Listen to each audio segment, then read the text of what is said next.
Assalamualaikum warahmatullahi wabarakatuh. Hello everyone, I'm Rasulandari. I'm Ervina Melani. We sit here because we want to talk about can people help nature by using technology or destroy it?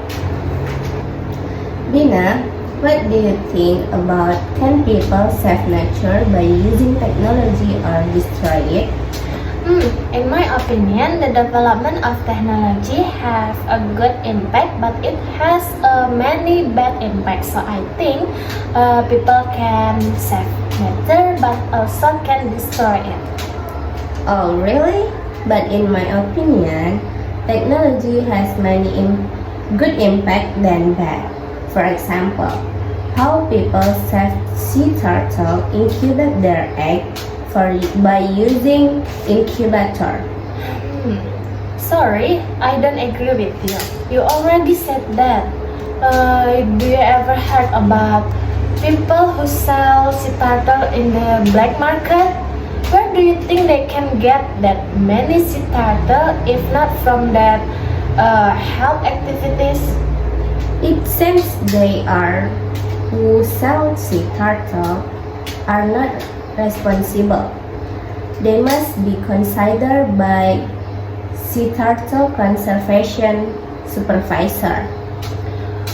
Then don't rescue activities using incubator technology actually open up opportunities for crime for irresponsible people, which is end up with destroying nature. What do you think?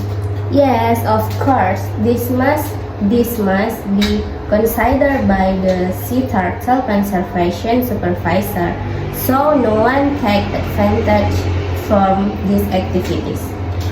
Well, I think the conclusion of our talk today is technology can save nature but also can destroy it depending to the human. Yeah, I agree with you. Behind everything in this world, there must be a good or bad impact, and it all depends on what kind of step humans take.